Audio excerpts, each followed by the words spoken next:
اور جو بات سنی جائے اللہ کے تاثر.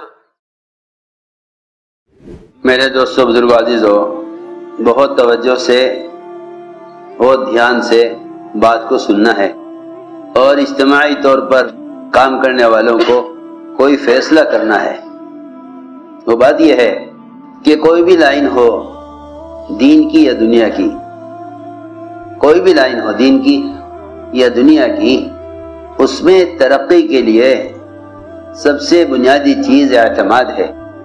بنیادی چیز کیا ہے؟ اعتماد، بھروسہ. اعتماد اور بھروسہ. اگر عوام کو حکام پر بھروسہ نہیں، ملک ترقی نہیں کرے گا. اگر حکام کو عوام پر بھروسہ نہیں، ملک ترقی نہیں کرے گا. اگر طالب علم کو استاد پر، استاد کو طالب علم پر بھروسہ نہیں، یہ تعلیم میں ترقی نہیں کرے گا. اگر ملازم کو مالک سے اور مالک کو ملازم پر بھروسہ نہیں، تو یہ تجارت میں ترقی نہیں کرے گا. آپ کوئی بھی دنیا کا شعبہ اٹھا کر دیکھ لیں، ہر شعبے کی ترقی کا سب سے بنیادی سبب اور بنیادی شرط وہ اعتماد ہے. وہ اعتماد. میری بات بہت جا کے سننی پڑے گی سب. اگر یہ اعتماد ختم ہو جائے گا تو کام کی ترقی رک جائے گی، چاہے وہ دین کا کام ہو یا دنیا کا کام ہو. اس لیے فرمایا کہ اس اعتماد کو باقی رکھنے کے لیے، اس اعتماد کو باقی رکھنے کے لیے سب سے بنیادی حکم سارے ایمان والوں کو مخاطب کر کے، سارے ایمان والوں کو مخاطب کر کے ایک بنیادی حکم یہ دیا گیا کہ ہر حال میں، ہر زمانے میں مومن کے بارے میں اچھا گمان کرو. اس لیے کہ اعتماد باقی رہتا ہے حسن ظن سے. اعتماد باقی رہتا ہے حسن ظن سے. مومن کے بارے میں جب تک اچھا گمان کرتے رہو گے، اعتماد باقی رہے گا. جب مومن کے بارے میں بدگمانی پیدا ہو جائے گی تو اعتماد ختم ہو جائے گا. جب اعتماد ختم ہو جائے گا تو بہت آسان بات ہے کہ جس پر اعتماد نہیں ہوگا اس سے کام کیا لیا جائے گا. ہمیں آپ پر اعتماد نہیں، ہمیں آپ پر اعتماد نہیں، انہیں ہم پر اعتماد نہیں، ہمیں ان پر اعتماد نہیں. یہ سب سے بنیادی وجہ ہوگی کام کرنے والوں کے بکھرنے کی. میری بات بہت جا کے سنو سب. یہ بنیادی وجہ ہوگی. اس لیے فرمایا کہ مومن کے بارے میں اچھا گمان کرنا. مومن کے بارے میں اچھا گمان کرنے کا درجہ اور اچھا گمان کرنے کی انتہا، اور مومن کے بارے میں اچھا گمان کرنے کا حکم اتنا زیادہ ہے کہ اگر تم کسی مومن کو خود اپنی آنکھ سے کوئی گناہ کرتے ہوئے دیکھ لو تو تم یہ کہو کہ میری آنکھ نے غلط دیکھا ہے. مومن ایسا نہیں کر سکتا. مومن ایسا نہیں کر سکتا. میری آنکھ نے غلط دیکھا. شیطان نے مجھے میرے مومن بھائی سے بدگمان کرنے کے لیے شیطان نے مجھے منظر دکھلایا ہے، ورنہ مومن ایسا نہیں کر سکتا. میری بات سمجھ میں آ رہی؟ یہاں تو سنی ہوئی خبر پر مومن کے بارے میں بدگمانی کر لیتے ہیں.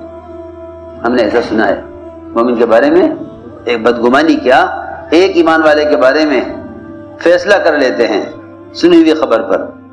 اور سنت یہ ہے، سنت اعتماد کو باقی رکھنے کے لیے، اعتماد کو باقی رکھنے کے لیے حضور اکرم صلی اللہ علیہ وسلم اپنے ایک صحابی سے، اپنے ایک ساتھی سے ایسا تعلق رکھتے تھے کہ اگر وہ خود بھی آ کر یہ کہے کہ میں نے زنا کر لیا تو حضور اکرم صلی اللہ علیہ وسلم اس کو ماننے کو تیار نہیں ہوتے تھے.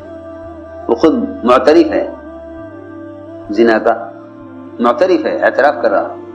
ایک مخبر ہے کہ وہ کسی کے بارے میں خبر دے کہ فلاں نے زنا کیا.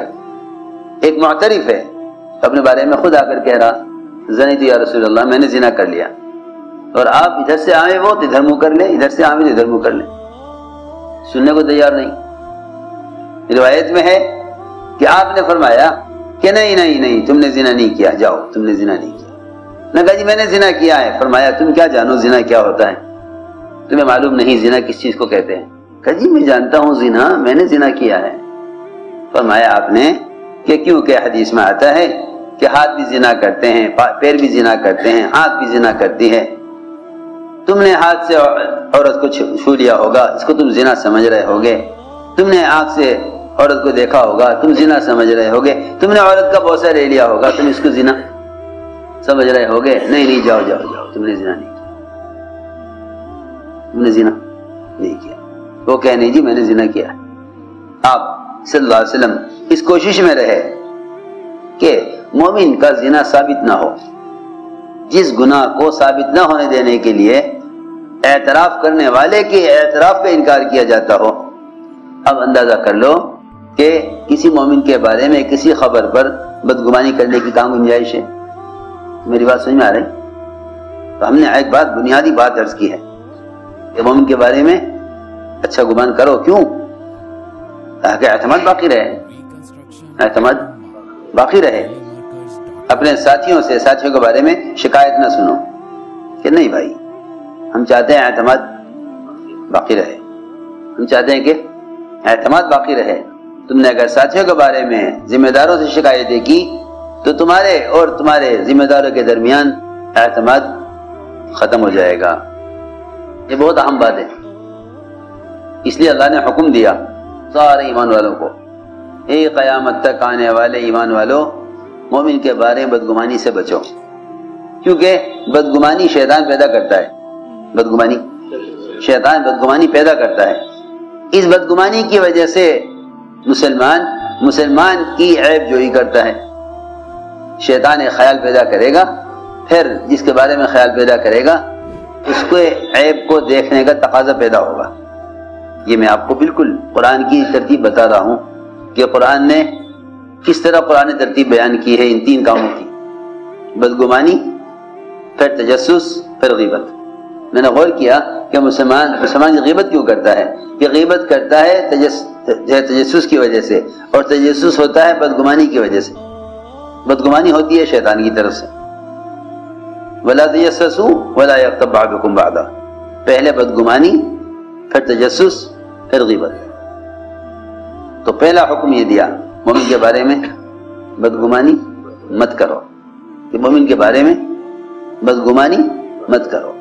شیطان سب سے پہلے بدگمانی پیدا کرے گا، اور اس بدگمانی پر لوگ اتنے بڑے بڑے قدم اٹھا لیں گے اور اتنا بڑا اقدام کر بیٹھیں گے کہ پھر ان کے لیے سوائے حسرت اور سوائے ندامت کے اور کوئی راستہ نہیں ہوگا۔ سنو غور سے، جب اس دعوت کی محنت اور نقل و حرکت سے امت میں اطاعت اور فرائض کی ادائیگی کا شوق پیدا ہو جائے گا، اور یہ امت عبادات پر اور دعوت پر جمع ہونے لگے گی، تو یہ ہر زمانے کا معمول ہے کہ منافقین سے ایمان والوں کی اجتماعیت برداشت نہیں ہوگی۔ وہ اس کو بکھیرنا چاہیں گے، اس کو بکھیرنا چاہیں گے۔ اس کو بکھیرنے کے لیے کیا کریں؟ کہ انہیں آپس میں ایک دوسرے سے بدگمان کریں۔